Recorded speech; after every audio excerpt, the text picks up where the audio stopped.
గతంలో YCP party అధికారంలో ఉన్నప్పుడు ఎంతోమంది ఎస్సీల మీద దాడులు జరిగినా స్పందించని జగన్మోహన్ రెడ్డి కూటమి ప్రభుత్వం అధికారంలోకి రాగానే ఏదైతే గనక కానిస్టేబుల్ మీద దాడి చేశారు అని చెప్పి పోలీసులు ఏదైతే తెనాలిలో కొట్టారో వాళ్ళని పరామర్శిస్తూ అక్కడ కుల ప్రస్తావన తీసుకురావటం అసలు ఎలా చూడాలంటారు దీన్నంతా? అసలు జగన్మోహన్ రెడ్డి గురించి మనం మాట్లాడుకోవడం చాలా వేస్ట్ అని నేను అనుకుంటున్నా. ఎందుకంటే గత 5 సంవత్సరాలు అతని పరిపాలన చూసాం. తాడేపల్లి ప్యాలెస్లో కూర్చొని 4 గోళ్ల మధ్యలో కూర్చొని ఆర్డర్స్ వేస్తా ఇష్టం వచ్చిన సంపాదనకి అరాచక సంపాదన, అవినీతి సంపాదన, మైనింగ్ కానీ ఇంకోటి కానీ రకరకాల సంపాదనలు, మద్యం కానీ ఇట్లా రకరకాల సంపాదనకు అలవాటు పడి సాయంత్రానికి వసూలు చేసుకోవటమే అతని ధ్యేయం. ఎవరైనా అడ్డం వచ్చినాడు ఎవడో ఒకడు వాగినోడి మాట చెవిని పడిందా తీసుకెళ్ళి వాడిని లోపలేయటం, ఇది అతనికి తెలిసిన పరిపాలనా విధానం. అతను ఏం చేస్తాడు ఇంకందుకంటే అతనికి ఇవాళ ఏంటంటే ఏమీ అధికారంలో లేడు, ప్రజలు కూడా తీర్పు ఇవ్వలేరు, ప్రతిపక్ష దానికి కూడా పనికి రాకుండా చేశారు. పిచ్చెక్కి ఇప్పుడు ప్యాలెస్లో కూడా వచ్చే డబ్బులు లేవు లెక్కేసుకోవడానికి. ఏం చేస్తాడు ఇక వచ్చి జనం ఎవరైనా ఏదైనా చెప్పగానే మన నాయకులను వాడు అరెస్ట్ చేశారు వీడు అరెస్ట్ చేశారు అనుకుని పిచ్చికొక్కలాగా వచ్చి రోడ్ల మీద పడుతున్నాడు. ఎవడైనా సరే రౌడీ షీటర్లకి అనుకూలంగా వచ్చి మాట్లాడతాడా? వాడు ఏం చేసి ఒకవేళ విషయం తెలిసిందనుకో మీ పార్టీ కార్యకర్తలే ఉండొచ్చు, వాడు ఎట్లాంటోడు ఏంటి, వాడు ఏం చేశాడు, అసలు వాడు చేసిన పని మంచిదా చెడ్డదా అనేది ఆలోచన ఉండాలిగా. అసలు ఇతనికే ఉండదు మంచి చెడు, ఇంక వాడు ఏం ఆలోచిస్తాడు? ఇప్పుడు అధికార దాహంతో ఎవడేం చేస్తే వాడు పరిగెత్తడమే. పోతే చూశాడుగా, మరి ఇక్కడైనా మానుకుంటాడో అనేది తెలియదు. జనమందరూ రివర్స్ పడ్డారు. ఏది ఎస్సీలే, నువ్వు రౌడీ షీటర్లకు వత్తాసు పలుకుతావా? ఎందుకు వచ్చావు నువ్వు ఈ తెనాలి? ఎట్లాంటి వాళ్ళ కోసం రావాలి నువ్వు ఎందుకు వచ్చావు ఇక్కడ? వాడు చేసిన అరాచకాలు ఏంది, వాడు రౌడీ షీటర్లు అయితే నువ్వు ఎందుకు వచ్చావని గట్టిగా బుద్ధి చెప్పారు. అందుకనే వాళ్ళని కలవకుండా వాళ్ళ కుటుంబ సభ్యుల్ని పిలిపించుకొని ఒకసారి ఒక కుటుంబానికి ఇంటికి వెళ్ళి మిగిలినందరినీ పిలిపించుకొని వాళ్ళు ఇళ్ళకి పోకుండా సర్దుకొని మేలకుండా బయటకు వచ్చాడు. వాళ్ళ నాయకులు కూడా ఎవడు కూడా మాట్లాడితే తంతరేమో మళ్ళీ జనం ఎంతమంది ఉన్నారు ఎందుకు వచ్చిన వాళ్ళని బయటకు వచ్చారు. జగన్మోహన్ రెడ్డి అంటుంది ఏంటంటే కనుక వాళ్ళ యూత్ వాళ్ళు యువతగా ఉన్నప్పుడు అంటే కొంచెం ముందుగా ఉంటే కనుక ఏదైనా కేసులు ఉంటే ఉండొచ్చు, అంత మాత్రాన రోడ్డు మీద కొడతారా అంటూ ఆయన చేసిన వ్యాఖ్యలు వీటిని ఎలా చూడాలంటారు? అసలు కేసులు ఉన్నాయని తెలిసినా కూడా వాళ్ళని సపోర్ట్ చేయటం అంటే అసలు ఆయన మనస్తత్వాన్ని ఎలా చూడాలంటారు? అంటే అతను భయం, కేసులు ఉండేవాడిని కూడా సపోర్ట్ చేయాలి. ఎందుకంటే అతని మీద ఉండే చాలా కేసులు. ఆ లెక్కను మరి వాడి మరి ఆ లెక్కను వచ్చాడు. నాకు కూడా సపోర్ట్ చేయండి రా మీరని ఇండైరెక్ట్గా చెప్పటం అనమాట. వాళ్ళకి కాదురా నాకు కూడా సపోర్ట్ చేయండి నేను అలా చేస్తున్నా కదా అని ఇట్లాంటి గాలి బ్యాచ్ని అందరినీ పోగేసుకొని రేపు ఈయన అడ్డాగా మార్చుకోవడానికి ఉంటున్నాడు కదా. ఆ పప్పులే ఉడకు పబ్లిక్ అందరూ కూడా అది వాళ్ళు ఎస్సీలు కావచ్చు, ఎస్టీలు కావచ్చు, బీసీలు కావచ్చు, ఇంకో రకం ఓసీలు కావచ్చు, ఎవడైనా సరే మంచిని మంచి అంటారు, తప్పు చేసినట్టు తప్పు చేశాడనే అంటారు. అందుకనే నిన్న జగన్మోహన్ రెడ్డి వచ్చినా ఎవడు లెక్క చేయకుండా నువ్వు ఎందుకు వచ్చావు ఇక్కడికని అడిగింది దేనికంటే అడిగింది కూడా ఎస్సీలే. అసలు కులాల ప్రస్తావన అక్కడ అనవసరం. కాకపోతే అతను ఎస్సీలు అంటున్నారు కాబట్టి నేను ఆ మాట చెప్తున్నా, ఎస్సీలే అడ్డం తిరిగారు అని. ఎస్సీలు ఎవడైనా తిరగవచ్చు తప్పు చేసినోడిని. తప్పు చేసిన దగ్గరకు వచ్చి నువ్వు సమర్థించడం ఏంటి అసలు? అంటే ఇక్కడ నాకు అర్థం కాని విషయం ఏంటంటే కనుక ఈ వైసీపీ నాయకులు ఉదాహరణ తీసుకుంటే జగన్మోహన్ రెడ్డి నిందితులని వచ్చేతలకి ఏదైతే కనుక తన్నులు తిన్నారో అక్కడికి వెళ్ళి వాళ్ళని కులం పేరు తీసుకొచ్చారు. ఏదైతే పోలీసు మీద తిరగబడి అంబటి రాంబాబు పోలీసుల మీద తిరగబడితే ఆ పోలీస్ డిపార్ట్మెంట్ వాళ్ళు కేసు పడితే ఇక్కడ కూడా ఈయన కాపు కులాన్ని లాగటాన్ని అసలు ఎలా చూడాలంటారు? ఈ కులాల కుంపట్లు లేపటాన్ని అసలు ఎలా చూడాలంటారు? వీళ్ళు తప్పుడు ఆలోచనలు, తప్పుడు వ్యవహారం. ఏ రాజకీయ నాయకుడైనా సరే నాకు ఈ కులం ఓట్లే కావాలా, మీరు ఏ భాగం అనుమానం వీళ్ళు దమ్ముంటే ఇప్పుడు కులం లేపుతున్నారు, కులం లేపేవాడు నా కాపులు ఓట్లు వేయాలా ఇంకెవరు ఏదని చెప్పను దమ్ముంటే వీడికి, ఈ అంబటి రాంబాబు గారికి ఆ మాట చెప్పను.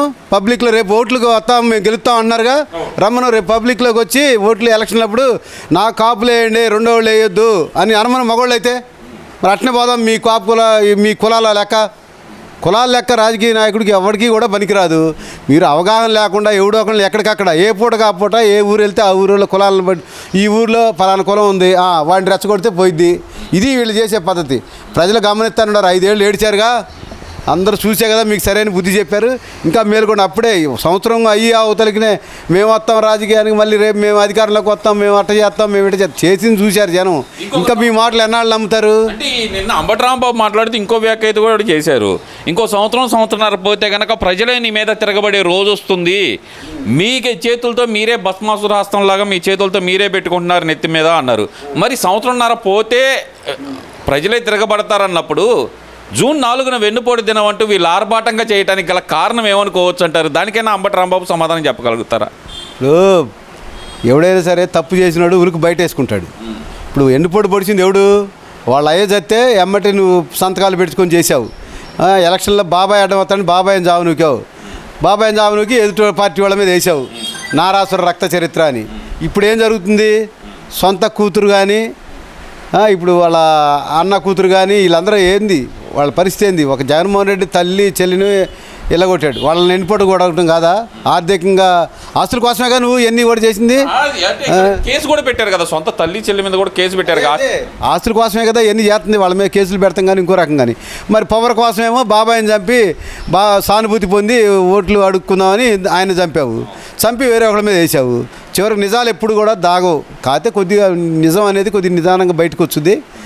ప్రజలు ఇప్పటికే సరైన గుణపాఠం నేర్పారు. ఇప్పటికైనా జగన్మోహన్ రెడ్డి తెలుసుకొని తప్పు ఒప్పుకొని కాస్త ఏదో జైలు శిక్ష అనుభవిస్తే దాన్ని కూడా బాగుంటుందని మా ఆలోచన. అంటే ఇక్కడ చూస్తే కనుక ఈ అంబటి రాంబాబు కానీ ఈ విడుదల రజనీ కానీ ఆ పేరు నాని వాళ్ళ కొడుకు పేరుని కిట్టు కానీ వీళ్ళందరూ పోలీసుల మీద తిరగబట్టం ఎలా చూడాలంటారు? జగన్మోహన్ రెడ్డి ఇస్తున్న వెనకమల సపోర్టు తోటి ఏదైతే పోలీసుల బట్టలు ఎత్తేస్తానని చెప్పి జగన్మోహన్ రెడ్డి చేస్తున్న వ్యాఖ్యలకు అనుగుణంగానే వీళ్ళందరూ పోలీసుల మీద తిరుగుబాటు చేస్తున్నారు అనుకోవాలంటారా?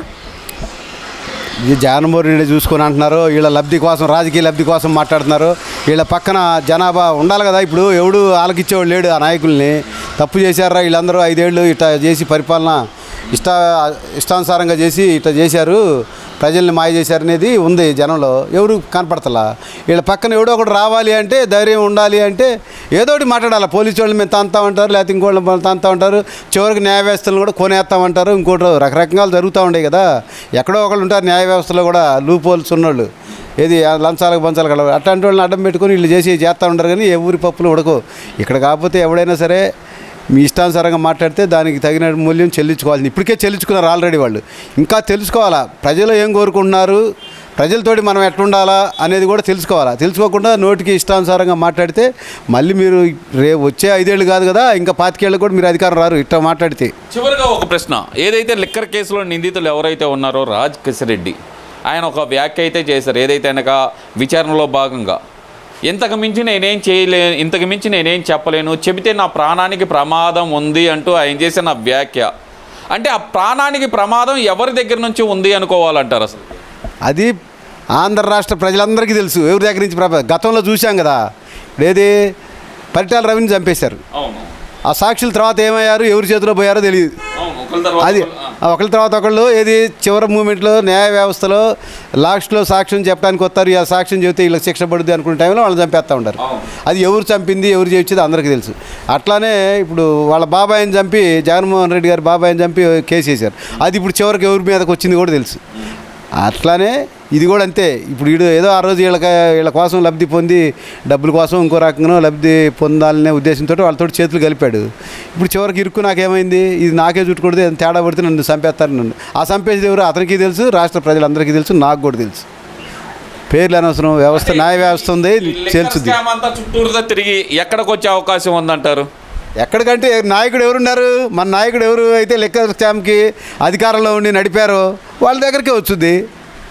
అంటే ప్యాలెస్ గుట్టు పగలబోతుందంటారా? అంతే, ప్యాలెస్ గుట్టు పక్కగా పగులుద్ది. ఆ భయంతో వీళ్ళు పిచ్చి కోతలన్నీ కొత్తున్నారు ఇప్పుడు.